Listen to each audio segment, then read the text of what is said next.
The smoke rose like a prayer into the Arctic sky. One signal fire, one chance.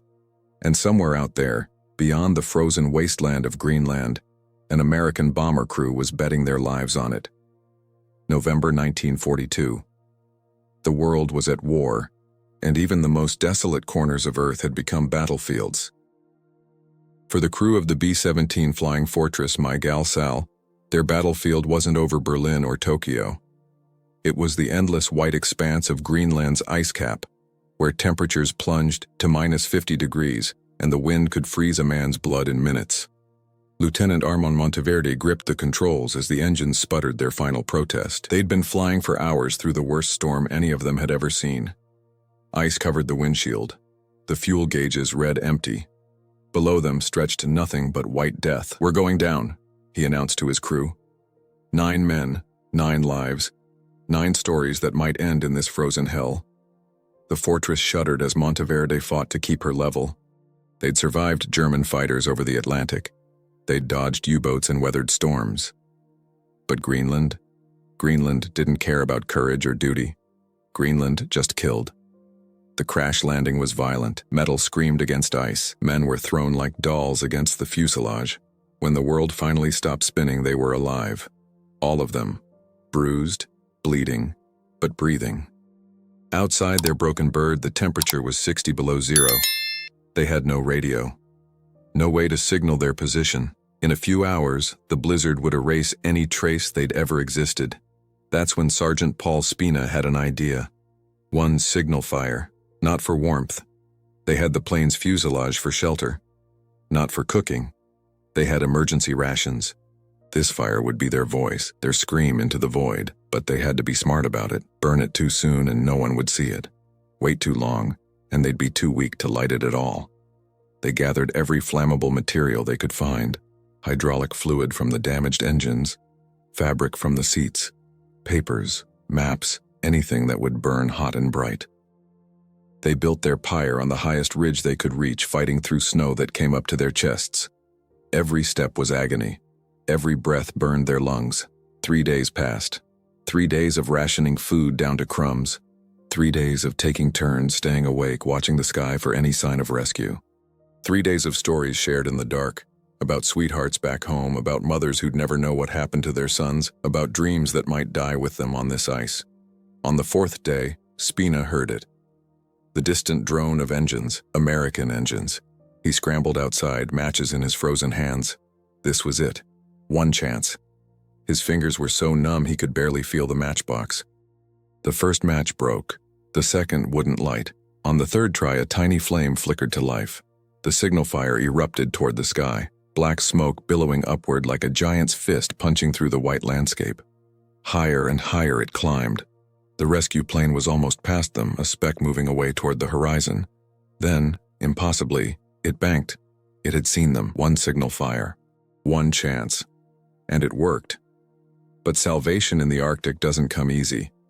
Seeing them was one thing. Reaching them was another nightmare entirely. The rescue planes circled overhead, dropping supplies by parachute, but the winds scattered them across miles of ice.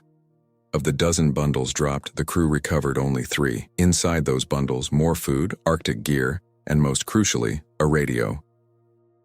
For the first time in days, they could talk to the outside world. The voice crackling through the static might as well have been God himself. "My Gal Sal crew, this is Big Snoop. We have your position. Hang tight, we're coming for you. Coming for you." 3 words that meant everything and nothing. The nearest base was hundreds of miles away. The weather was getting worse, not better. And they all knew the truth. No plane could land on the broken ice field where they'd crashed. Rescue would have to come another way. That's when they learned about the dog sleds. The army had recruited native Greenland mushers, men who knew every ridge and crevasse of this frozen world. These weren't soldiers. They were hunters, fishermen, men who'd lived their entire lives battling the Arctic, and now they were racing across the ice cap to save 9 Americans they'd never met. The wait was agony. Each day blended into the next. They set up a better camp near the crashed fortress, using parachute silk to create windbreaks. They melted snow for water, rationed their food down to the calorie. And they kept that signal fire ready, always ready because you never knew when death or salvation might appear on the horizon. Corporal Lauren Howarth developed frostbite on his toes. They turned black, then gray, then a sickly white that meant the tissue was dying. The medic, Sergeant William Bray, did what he could with their limited supplies, but everyone knew the truth. If help didn't come soon, Howarth would lose his feet, maybe his life.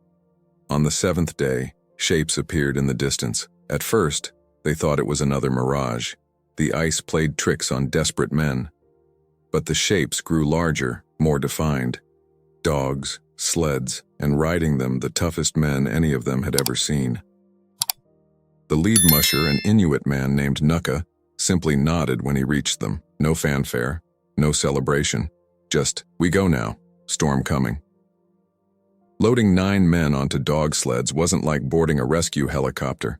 It was slow, painful work. Howarth had to be carried. The others could barely walk after a week on the ice. But those dogs, those incredible dogs, pulled with a strength that seemed impossible. Each sled carried hundreds of pounds of men and supplies, yet the animals pressed forward through snow that would have stopped any machine. The journey back was its own kind of hell. 20 miles that felt like 1,000. The mushers navigated by instinct and stars, finding paths through the ice that seemed to exist only in their minds. When they finally reached the rescue base, some of the crew had to be carried inside. They'd lost fingers and toes to frostbite.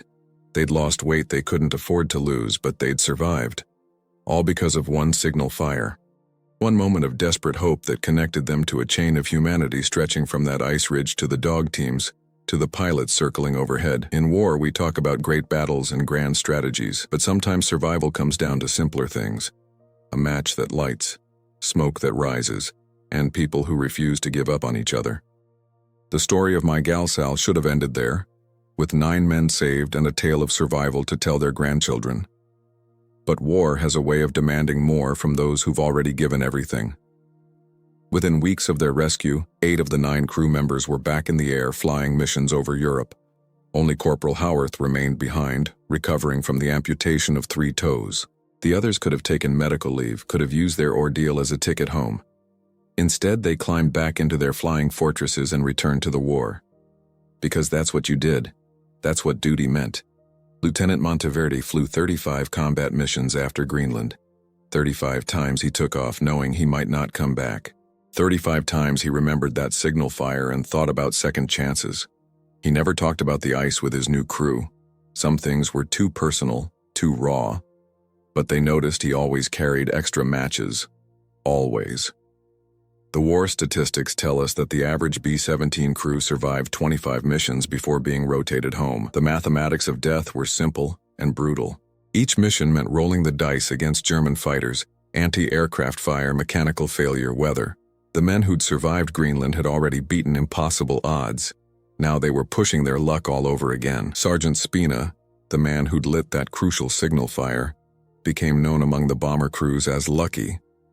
He hated the nickname. Luck had nothing to do with it, he'd say. It was about being prepared, staying calm, never giving up. But the other crews wanted to fly with him anyway. They figured any man who could survive Greenland had something special protecting him. He almost made it home. Mission number 24, bombing run over Hamburg. Flak tore through the fuselage like angry hornets. The explosion killed Spina instantly. He was 23 years old. The man who'd saved 9 lives with 1 match died holding the machine gun he'd used to defend his brothers in the sky. When word reached the other Greenland survivors, each man dealt with it differently. Some drank, some prayed. Monteverde wrote a letter to Spina's mother that took him 3 days to finish. How do you tell a mother that her son was a hero? How do you explain that he'd saved lives in the Arctic only to lose his own over Germany? How do you make sense of any of it? The bond between the Greenland survivors was something beyond friendship, beyond brotherhood. They'd shared something most people couldn't understand, the absolute certainty of death and the impossible reprieve from it. They'd learned what they were made of in those frozen days, learned what really mattered when everything else was stripped away. By war's end, 3 more of the My Gal Sal crew had died in combat. 5 made it home. 5 out of 9. In the arithmetic of war, those weren't bad odds, but for the survivors, every loss was personal. Every empty chair at their reunions was a reminder of how thin the line was between salvation and sacrifice. They never forgot that signal fire, Even decades later, when they were old men with grandchildren who couldn't imagine a world at war, they remembered. The smoke rising into the Arctic sky, the sound of plane engines in the distance, the moment when hope became real, one signal fire, one chance, and for 5 of them, a lifetime to remember it. The mushers who saved them never asked for recognition. In the official military reports, they're mentioned only briefly. Local guides assisted in the rescue. Their names weren't recorded in the commendations. Their faces don't appear in the photographs. But without them, 9 American airmen would have become permanent residents of Greenland's ice. Nuka, the lead musher, returned to his village after the rescue. He'd been gone for 2 weeks on the mission, leaving his family to wonder if he'd become another casualty of the white man's war. When asked why he risked everything for strangers, his answer was simple. Men were dying. We knew the ice. What else was there to think about? This was the untold story of World War II. How the conflict reached into every corner of human existence, demanding sacrifice from people who never wore uniforms, never took oaths, never considered themselves part of any army. The Greenland mushers saved American lives not because they were ordered to, but because it was the right thing to do. The dogs that pulled those rescue sleds had their own kind of heroism. These weren't military working dogs trained for war.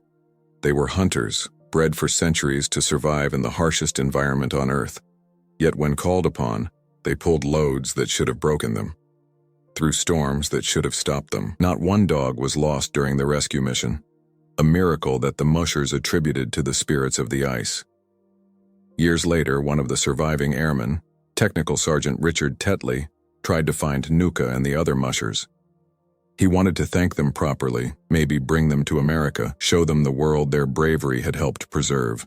But the Arctic doesn't give up its people easily. The villages had shifted, names had been forgotten. The heroes who'd saved them had vanished back into the landscape they knew better than any outsider ever could. What Tetley did find were stories. Stories passed down in the villages about the winter the Americans fell from the sky, how the signal fire had been visible for miles, a black column against the white world. How the elders had debated whether to help. These strangers brought war to a land that had known only nature's violence. How the young men had won the argument with a simple question. If it were our sons lost on the ice, wouldn't we want someone to try? The rescue of my gal Sal became legend in those communities, told and retold around seal oil lamps during the long polar nights. But in the legend, it wasn't about Americans or Germans or a war fought for reasons the Arctic people didn't fully understand. It was about the fire, the signal that connected the lost to the found, the dying to the living, the foreign to the familiar. In military history, we celebrate the great generals, the brilliant strategies, the decisive battles. But war is also won in smaller moments by people whose names history forgets. A musher who knows which ridge to climb, a dog that pulls for one more mile, a match that lights when it absolutely has to. The Arctic keeps its secrets well. Somewhere on the Greenland ice cap, the wreckage of my gal Sal still lies buried under decades of snow. The signal fire site has long since been erased by wind and time. But the connection forged that day, between desperate men and distant rescuers, between different worlds brought together by necessity, that endures. Because in the end, that's what the signal fire really was. Not just a call for help, but a declaration of faith. Faith that someone somewhere would see it. Faith that strangers would risk everything to answer it. Faith that in the vast indifference of ice and sky, human compassion could still make a difference. One signal fire, one chance, and a reminder that sometimes that's all we need. The technology of rescue in 1942 was primitive by today's standards. No GPS, no satellite phones, no heat-seeking equipment. Just eyes scanning endless white horizons and the ancient art of reading smoke against sky. The fact that my gal Sal's crew was found at all defied every odd the Arctic had stacked against them. But their story wasn't unique. Across Greenland during the war years, dozens of planes went down, American bombers being ferried to England, transport planes carrying supplies, fighter escorts running out of fuel. The island became a graveyard of aluminum and steel, each crash site a potential tomb for young men far from home. The Army Air Forces established a specialized rescue unit, learning from each mission what worked and what didn't. They discovered that traditional parachute colors, white and olive drab, disappeared against the snow. They switched to bright orange. They learned that rescue planes needed to drop supplies in clusters, not spread out to fight the vicious Arctic winds. Every lesson was paid for in lives. One rescue pilot, Captain Robert Gable, flew 17 missions over the ice cap searching for downed crews. He developed a pattern, flying low and slow, watching for anything that broke the monotony of white. A shadow that shouldn't be there, a color that didn't belong, the glint of metal in sunlight, and always watching for smoke. You had to think like a survivor, Gable recalled years later. Where would you build a fire? High ground, but sheltered from wind. Near your crash site, but not so close that rescuers might miss it in the wreckage. You had to put yourself in their position, feeling what they felt, seeing what they saw. The psychological toll on rescue crews was enormous. For every successful mission like My Gal Sal, there were others where they arrived too late, frozen bodies huddled around dead signal fires, messages scratched in the snow. Tell Mom I love her. We tried. God help us. These images haunted the rescuers for decades. The Arctic had its own cruel timeline. A man could survive maybe 10 days on the ice with proper shelter and supplies. Maybe 2 weeks if he was exceptionally strong and lucky. After that, the cold won. It always won. Rescue pilots learned to read the age of signal fires, to tell from the air whether they were racing to save lives or recover bodies. But they never stopped trying, even when logic said it was too late. Even when the weather made flying suicidal, they went, because somewhere out there, men were building signal fires and believing in rescue. To stop searching was to betray that faith. The winter of 1942-43 saw the most crashes and the most rescues. Each successful mission refined the techniques. Dog sled teams were pre-positioned along likely crash corridors. Supply caches were hidden on the ice, marked with tall flags that could be seen for miles. Native guides were hired not just for individual rescues, but as permanent advisors. The mushers taught the Americans things that no military manual covered. How to read the ice, which surfaces would hold weight, which would crack without warning, how to smell weather changes hours before they arrived, how to keep hope alive when everything logical said to give up. By war's end, the Greenland rescue operations had saved over 100 aircrew. Not all of them, never all of them, but more than anyone had thought possible when the first plane started falling from the sky. Each rescue built on the last, a pyramid of knowledge constructed from desperation and determination.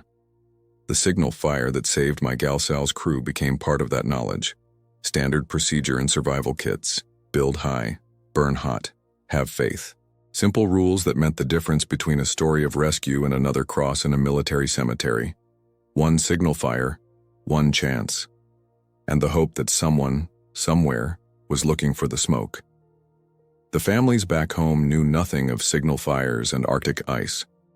They knew only that their sons, husbands, brothers were missing in action. 3 words that opened a chasm of uncertainty worse than any confirmed loss. Death could be grieved. Missing could only be endured. Mary Monteverde, the lieutenant's wife, received the telegram on a Tuesday afternoon. She was hanging laundry in their small apartment in Brooklyn, her 2-year-old daughter playing at her feet. The Western Union boy didn't meet her eyes as he handed her the yellow paper. He'd delivered too many of these messages to pretend they might contain good news. The Secretary of War desires me to express his deep regret that your husband, Lieutenant Armand Monteverde, has been reported missing in action since 17th November in the North Atlantic area. She read it 3 times before the words made sense. Missing. Not dead. Missing. In that gap between certainty and hope, thousands of families lived through their own kind of Arctic survival. Days stretched into weeks with no further word. Mary stopped sleeping. She started praying to saints she'd forgotten since childhood. The other wives found each other the way desperate people always do. They met in church basements and living rooms, sharing rumors and fragments of information. Someone's cousin worked at the War Department.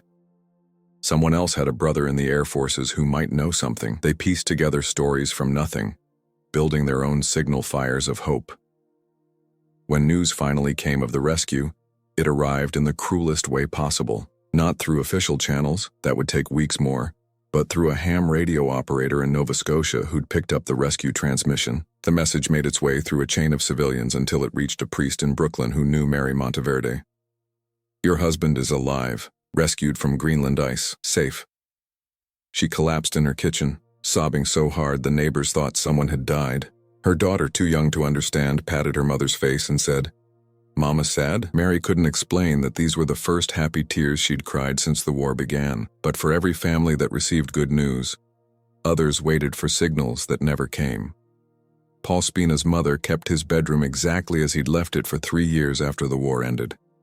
She was convinced the reports were wrong, that he'd been captured, that he was trying to find his way home. His signal fire had saved 9 lives in Greenland, but no amount of hope could bring him back from the skies over Hamburg. The survivors who made it home carried invisible wounds. They'd learned truths about themselves on that ice, about what they could endure, about what really mattered, about how thin the line was between living and dying. These weren't lessons that translated easily to civilian life. Monteverde returned to Brooklyn, to Mary and his daughter and a job at the Navy Yard, but part of him remained on that ice cap, waiting for rescue that had already come. He'd wake at night, convinced he smelled smoke, certain he needed to light a signal fire. Mary learned to hold him until the shaking stopped, until he remembered where he was. The reunion started in 1946. The 5 survivors of My Gal Sal would meet every November 17th, the anniversary of their crash. They didn't talk much about the war or the ice. They didn't need to. They'd sit together in silence that said more than words, men who'd shared something beyond explanation. As the years passed and their numbers dwindled, the signal fire became more than memory. It became metaphor, for the moments in life when everything depends on one chance, for the faith that someone will see your call for help, for the connection between human beings that transcends distance and difference. The last survivor, Richard Tetley, died in 2001. In his final days, he talked about the fire constantly. His children thought it was dementia, the wandering of an aged mind. But the hospice nurse, a young woman who'd never heard of My Gal Sal, understood. She'd seen other veterans in their final hours, calling out coordinates, reliving missions, searching for buddies lost decades ago. She sat with him through the long nights, and when he asked if the signal fire was still burning, she told him yes. Yes, it was. Someone would see it.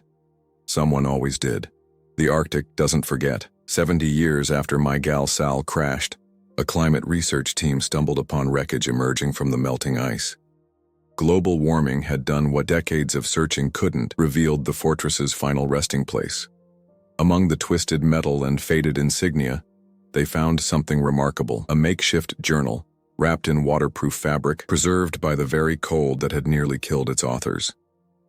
The journal belonged to Sergeant William Bray, the medic. In it, he documented not just the medical condition of the crew, but their thoughts during those desperate days. His entries, written in pencil on whatever paper he could find, provided a window into minds pushed to the edge of endurance. Day 3. Spina thinks we should light the fire today. Monteverde wants to wait. They're both right. How do you choose between being too early and too late? Howarth's toes are getting worse. I lie and tell him they look better. Day 4. We heard engines this morning, false alarm. Just wind through the wreckage. The sound of hope is the cruelest torture. Better to hear nothing than to hear what isn't there. Day 4. Later. This is not a false alarm. Spina is running for the fire. If you find this and we're not here, know that we never gave up. Know that we tried. Know that 9 men faced the White Death and said, "Not today." The discovery made international news. The journal was returned to Bray's descendants, who'd never known their grandfather had kept such a record. Reading his words, they understood him in a way that decades of family stories had never quite conveyed. This wasn't just a man who'd survived a crash. This was a philosopher of survival, someone who'd stared into the abyss and chosen to document hope. The research team also found the signal fire site, identifiable by charred rocks arranged in a deliberate pattern. Even after 7 decades, the evidence of that desperate flame remained. They took photographs, collected samples, treated the site with the reverence usually reserved for battlefields. Because that's what it was, a battlefield where 9 men fought the Arctic and won. The discovery renewed interest in the Arctic Air War, a forgotten chapter of World War II. Historians calculated that over 100 aircraft were lost over Greenland during the war years. Each represented a story like My Gal Sal's. Young men far from home, fighting not just the enemy but the Earth itself. Veterans organizations began pushing for a memorial, not just for the aircrew who died, but for the mushers who risked everything to save strangers. For the rescue pilots who flew into impossible weather. For everyone who'd answered signal fires in the White Wilderness. The memorial was unveiled in 2019, a simple stone marker at the old airbase in Greenland where the rescued men had recovered. The inscription read, "To those who lit the fires and those who saw the smoke, Arctic Warriors, 1942-1945. Veterans from multiple wars attended, understanding that the brotherhood of survival transcends specific conflicts. But the most moving tribute came from an unexpected source. The great-grandson of Nuka, the lead musher, had become a historian specializing in indigenous Arctic culture. He'd spent years collecting oral histories about the war years, stories his people had never thought to share with outsiders. At the memorial dedication, he spoke about what the signal fire meant to his people, how it represented the moment when their ancient knowledge became part of a modern war, how his great-grandfather had seen the smoke, not as a military signal, but as a human cry for help, how the old ways, reading ice, running dogs, surviving where no one should survive, had saved lives in ways no technology could match. "My great-grandfather used to say that every fire in the Arctic is a signal fire," he told the assembled crowd. "Every flame says, 'I am here, I am alive, I refuse to surrender to the cold.' The Americans lit one fire, but in answering it, we lit another. A fire of connection between peoples, between worlds. That fire still burns." The Arctic wind cut through the ceremony, reminding everyone present of what those 9 men had faced. Somewhere out on the ice, more wreckage waited to be discovered, more stories waited to be told. But for now, this was enough. A stone marker, a shared memory, and the knowledge that when everything depends on one signal fire, one chance, sometimes that's exactly what works. The lessons learned in Greenland echoed through the rest of the war and beyond. When B-29 crews began flying over the Pacific, they carried Arctic survival gear, even in tropical zones. You never knew when mechanical failure might force you down in the Himalayas or the Alaskan wilderness. The signal fire protocol developed on Greenland's ice became standard operating procedure for aircrew worldwide. Lieutenant Monteverde applied his Arctic experience in unexpected ways.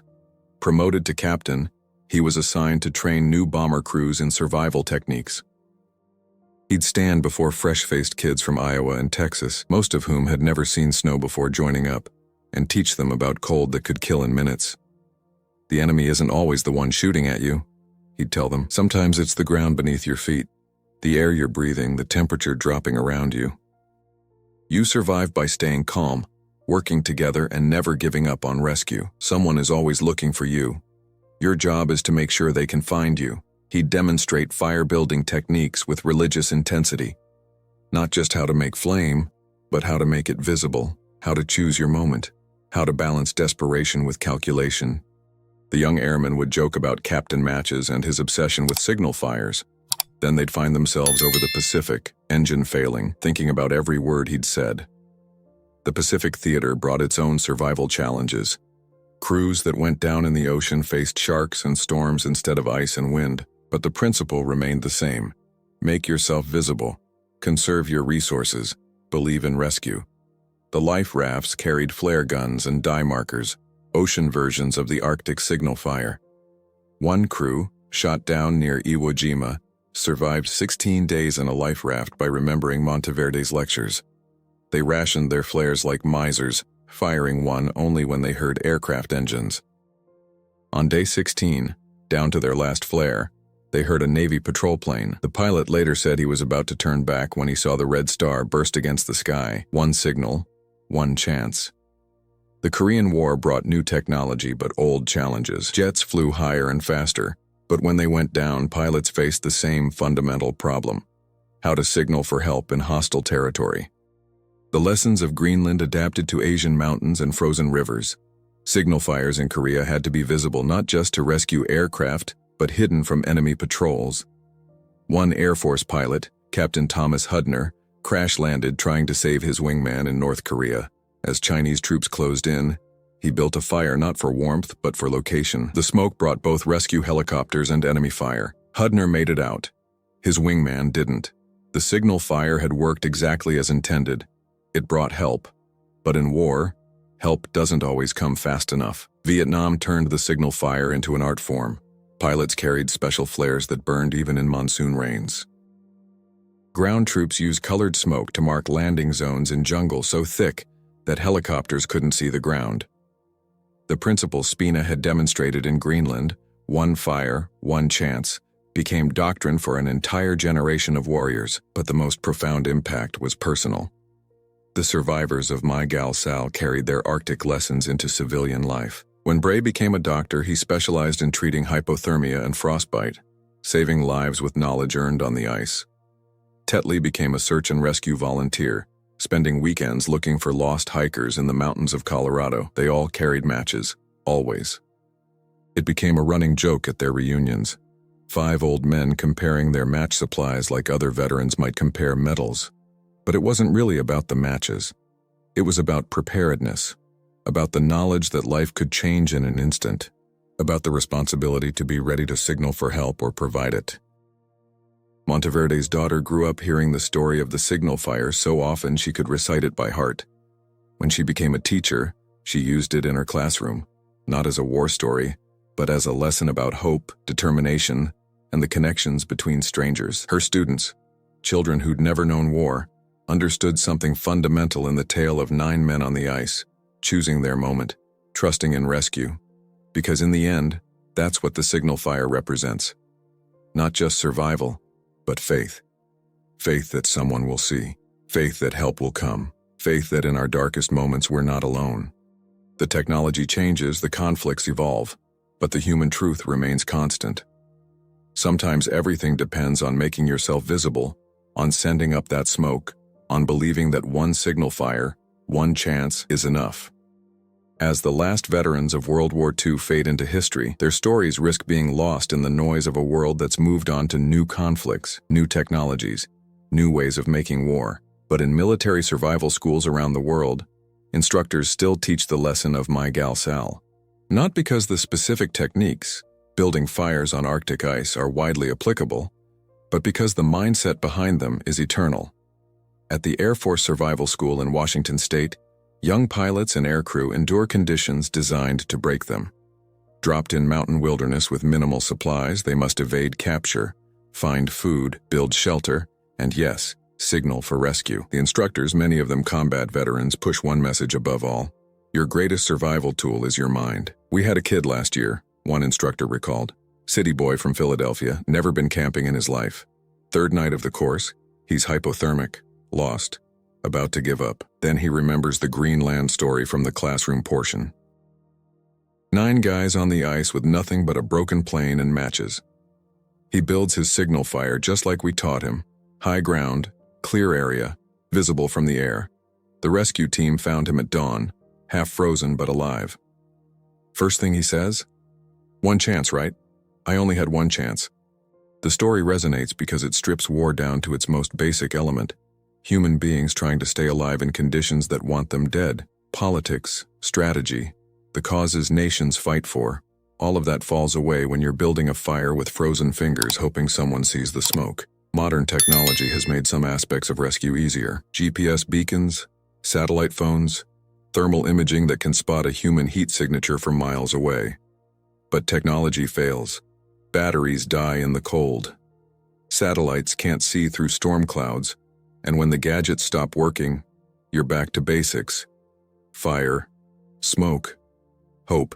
In Afghanistan, special operations forces operating in the Hindu Kush Mountains carried waterproof matches alongside their high-tech gear. When a helicopter went down in a whiteout blizzard, the crew's emergency beacon failed. They fell back on older wisdom, building a signal fire in the shelter of rocks, keeping it smoking through the night. The rescue team spotted the smoke at first light, guided in by the most ancient of signals. The mushers of Greenland would have understood. For all our progress, the fundamental challenges remain the same. Cold still kills. Storms still blind. Distance still separates the lost from the found. And sometimes the old ways are the only ways that work. The descendants of those mushers still live in Greenland, still run dogs, still know the ice better than any outsider ever will. They tell their children about the winter their grandfathers saved the Americans, not as a tale of war, but as a lesson about reading weather, trusting dogs, and answering calls for help even when it's dangerous. Climate change has altered their world dramatically. The ice cap where my gal Sal crashed is melting, revealing secrets frozen for decades. Routes the mushers used for centuries are disappearing, but the knowledge persists, adapted to new conditions. Because that's what survival is. Not rigid adherence to old ways, but taking what works and applying it to new challenges. The signal fire has evolved too. Forest firefighters use controlled burns to create safety zones. Mountain climbers carry flares that burn at 3,000 degrees. The International Space Station has emergency beacons that can be seen from Earth. But the principle remains unchanged from that November day in 1942. Make yourself visible. Trust in rescue. Never give up. In 2020, during the COVID pandemic, an interesting phenomenon emerged. People began putting candles in their windows, modern signal fires indicating, "We're still here, we're surviving, we're not alone." They probably didn't know they were echoing an Arctic survival story from 8 decades ago. But the human instinct to signal, to connect, to say "see me" in times of crisis, that's as old as humanity itself. The last time the My Gal Sal survivors met was in 1995. 5 old men, bodies worn by time, memories sharp as Arctic wind. They didn't talk much about the war anymore. Instead, they spoke of grandchildren, of gardens, of the ordinary miracles of lives lived long. But when it came time to leave, each man checked his pockets. Matches. Still carrying matches. Because you never know when you might need to build one more fire, take one more chance, believe one more time in the possibility of rescue. Time has a way of transforming history into myth and myth into lesson. The story of My Gal Sal, 9 men, 1 signal fire, 1 chance, has become something larger than its facts. It's a testament to the threads that connect us all, the moments when strangers become saviors, when the impossible becomes inevitable. In military academies and corporate boardrooms, in classrooms and church sermons, the signal fire story gets told and retold. Each telling shapes it to fit new needs, new audiences, but at its core remains an unchangeable truth. When everything depends on a single moment of faith, sometimes that faith is rewarded. The granddaughter of Lieutenant Monteverde became a firefighter in New York City. On September 11, 2001, she was off duty when the towers fell. She rushed to Ground Zero anyway, joining the desperate search for survivors. For days she worked in the smoking ruins, thinking of her grandfather's stories about signal fires and rescue. Every piece of debris they moved might reveal someone waiting, believing, holding on. She found no living victims in those ruins. But she found purpose in the search itself, in the refusal to abandon hope until hope was truly gone. Her grandfather had taught her that rescue isn't just about the saved. It's about the searchers too, about what we prove to ourselves and each other when we don't give up. The mushers' descendants carry their own version of the story. In their telling, it's less about American airmen and more about the moment their world, ancient, isolated, self-sufficient, chose to reach out and save strangers. That choice rippled through generations, connecting their remote communities to a larger human family. Today, Nuka's great-grandson leads expeditions across the Greenland ice cap, teaching scientists and adventurers the old ways of reading weather and ice. He always shows them the approximate location where My Gal Sal went down, now just another stretch of white in an endless frozen sea. But he makes them understand, this isn't just historical trivia. This is sacred ground where the impossible happened because people made it happen.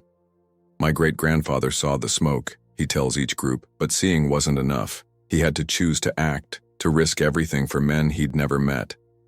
That choice, that's what makes us human.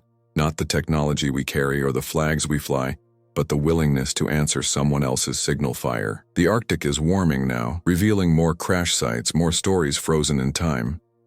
Each discovery reminds us how many signal fires were lit but never seen, how many chances were taken but not rewarded. For every My Gal Sal, there were others who waited in vain, who died believing rescue was coming. Their faith was no less valid, their courage no less real. Perhaps that's the deepest lesson of the signal fire.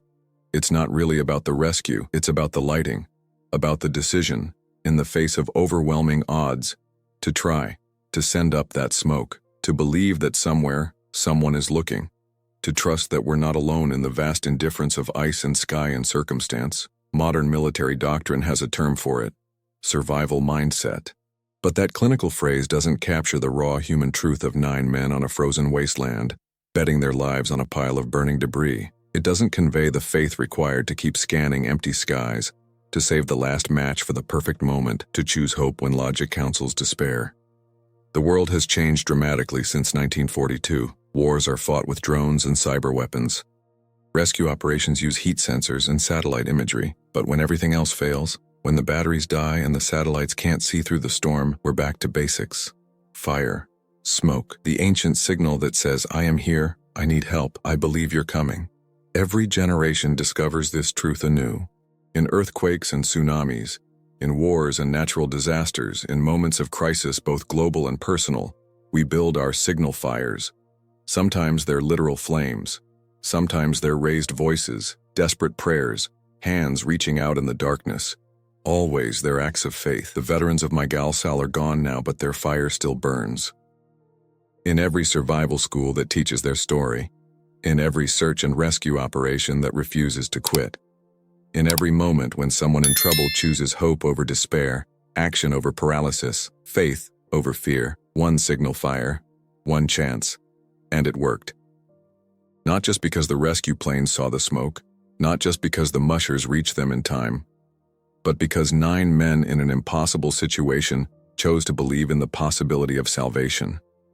That choice, that leap of faith represented by a single match striking in the Arctic wind, echoes through time, reminding us what we're capable of when everything depends on it. In the end, we're all building signal fires, hoping someone sees, trusting in connection, believing that across the vast distances that separate us, physical, cultural, temporal, the smoke will rise, the message will be received, the rescue will come. Sometimes it does, sometimes it doesn't. But the building, the lighting, the hoping, that's what makes us human. Like this video. Subscribe to the channel. Share your own stories of survival and rescue in the comments below. Because this channel isn't just about remembering the past. It's about recognizing that the same courage, the same faith, the same refusal to surrender lives in all of us. The signal fires of history light the way forward, reminding us that in our darkest moments when everything depends on one chance, sometimes one chance is all we need.